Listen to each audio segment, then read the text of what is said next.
mga ka-RSP, narito na po ang araw-araw namang inaabangan mga gabay, patnubay palala at prediksyon ngayong araw ng September 30. Para sa mga pinanganak ng Year of the Rat, may mga bagay na mahirap makontrol. Try not to see the reflection on you. There are other forces up to play. Lilipas ang mga kakaibang feeling na yan.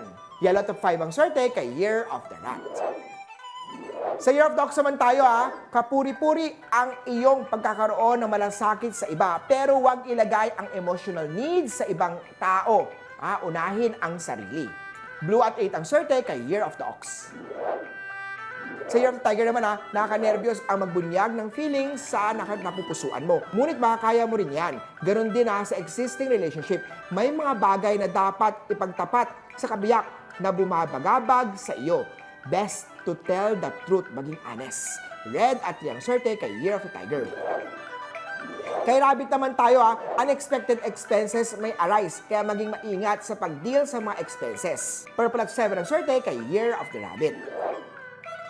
Kay Year of the Dragon naman tayo, restlessness ang nararamdaman mo kung ikaw ay dissatisfied kay partner. Huwag padala sa disencouragement. You have the power to change your situation for the better. Separation or breakup is not the answer. Pag-usapan ang inyong relasyon at ayusin ito.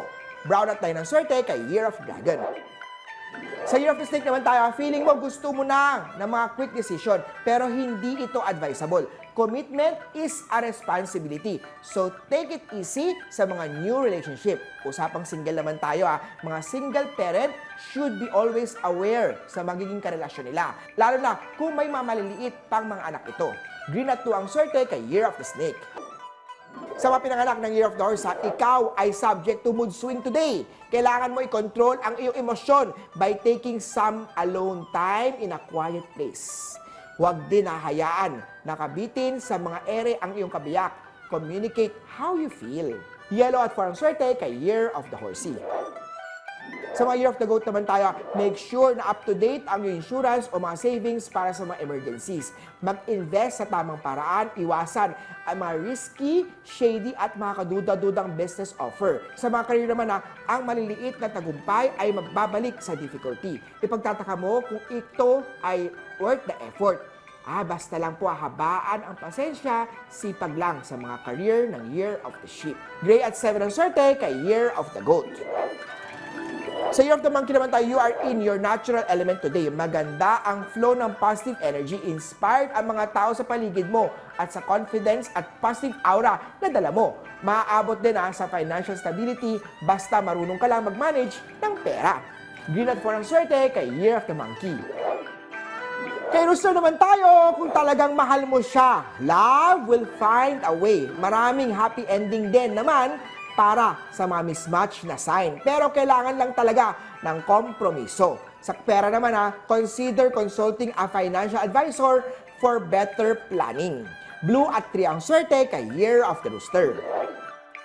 Sa Year of the Dog naman tayo, pag-isipan mabuti ang mga desisyon bago gawin to. Sa una, mukhang maganda ang idea ng partner para sa'yo at handa kang sumunod dito. Pero baka maging sakit lamang sa ulo ito later.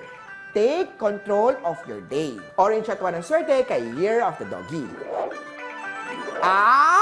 Sa Year of the Piggy naman tayo, pag-aralan ang mga financial goal at gumawa ng plano na makamit ito. Magkakaroon na realistic milestone para hindi lumihis sa tagumpay. Sa kalusugan naman kailangan isama ang stretching exercise, lalo sa may edad na. Makakatulong ito na mag-improve ng flexibility at mag-reduce ng muscle tension. Orange at 3 ang swerte kay Year of the Piggy. Huli po ito po'y magabay, patnubay, palala at prediksyon lamang ni Master Hans Kua. Nasa inyong mga kamay, nasa lalay ang inyong tagumpay. Kaya always be positive at i-claim ang mga swerte mga ka-RSP.